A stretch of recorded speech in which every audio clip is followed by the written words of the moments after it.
আসসালামু আলাইকুম। সকাল সকাল ঘুম থেকে উইঠা আমি যেটা দেখলাম এটার জন্য প্রস্তুত ছিলাম না। আমাদের বিশিষ্ট বিশিষ্ট একজন বউ ব্যবসায়ী ইমরান ভিপি, সে হচ্ছে কোথায় জানি ধরা পড়ছে আরও কিছু পোলাপানের সাথে। তারা বলতেছে ডাকাত নাকি। তো ডাকাত বলে হচ্ছে কি পরিমাণ মারতেছে ভাই, মানে মায়ের কি মায়ের। এক তো হচ্ছে সাথে সে হচ্ছে ওর কতগুলা মানুষ ছিল মনে হয়, ওর ফ্রেন্ড এগুলো ছিল হয়তোবা।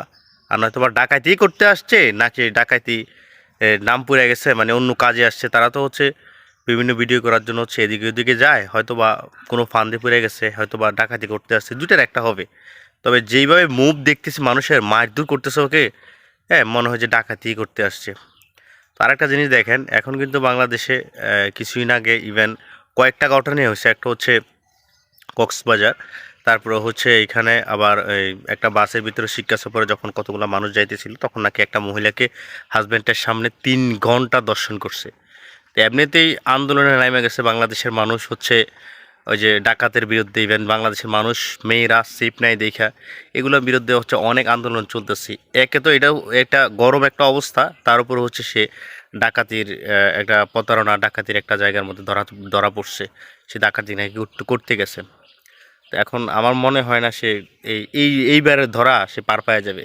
তার জীবনে কত ধরনের ঘটনা যে ঘটে গেছে, মানুষ আসলে পাপ করতে করতে যা হয় আর কি, সে এত পরিমাণ ভেজাল অপেক্ষা করছে, তার জীবনে যেত পরিমাণ ভেজাল সে হ্যান্ডেল করছে।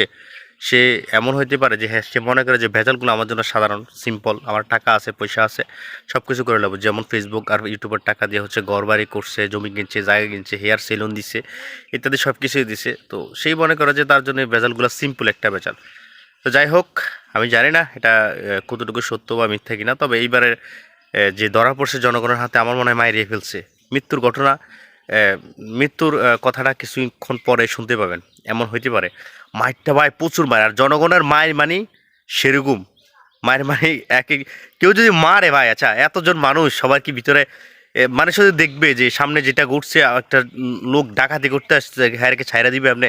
আর যখন দিব সে কি ধীরে সুস্থে দিব, মারবো তো একদম হেভি জোরে জোরে, আর লাঠি চোড়া যা পায় এটা দিয়ে মারা শুরু করবো। আর সাথে যেগুলো আছে এগুলোরও মারবো। এই নামে বাংলাদেশের বউ ব্যবসায়ী যারা আছে হয়তোবা ঠিক হয়ে যাবে, আর নয়তোবা বেহায়ের মতো সারা জীবন ভিডিও করে যাবে। আর এখানে পাশাপাশি আরেকটা জিনিস বলি, আজকে একটা যে কন্টেন্ট দেখলাম পুষ্পা অমরন ফায়ারের যে একটা কন্টেন্ট দেখলাম, এখানে প্রত্যেকটা বউ ব্যবসায়ী টিকটকার ইভেন কন্টেন্ট ক্রিয়েটর প্রত্যেকটারে কি পরিমাণ ভাই পচাইছে, মানে এটা বিশ্বাস করার মতো না। আমি দেখে তো হাসতে হাসতে শেষ। লজ্জা শরম যদি থাকে এগুলার, তাহলে জীবনে কখনো আর মনে করেন যে এইসব টিকটক এসব কন্টেন্ট এগুলা বউ বউ নিয়ে করবো না আমার মনে হয়। তো এই জিনিসটা দেখার পর আজকে আমার খুব খারাপ লাগছে যে এক তো বাংলাদেশের মধ্যে বাংলাদেশের মেয়েরা সেফ নাই, তার উপরে হচ্ছে মানে আন্দোলন চলতেছে, এর উপরে ধরা পড়ছে আবার বিপি ইমরান। ইমরান বিপি। যাক, আল্লাহ সবাইকে হেদায়েত করুক, এটি হচ্ছে কামনা। আজকে জুমা, জুমা মোবারক সবাইকে। ভালো থাকবেন, সুস্থ থাকবেন।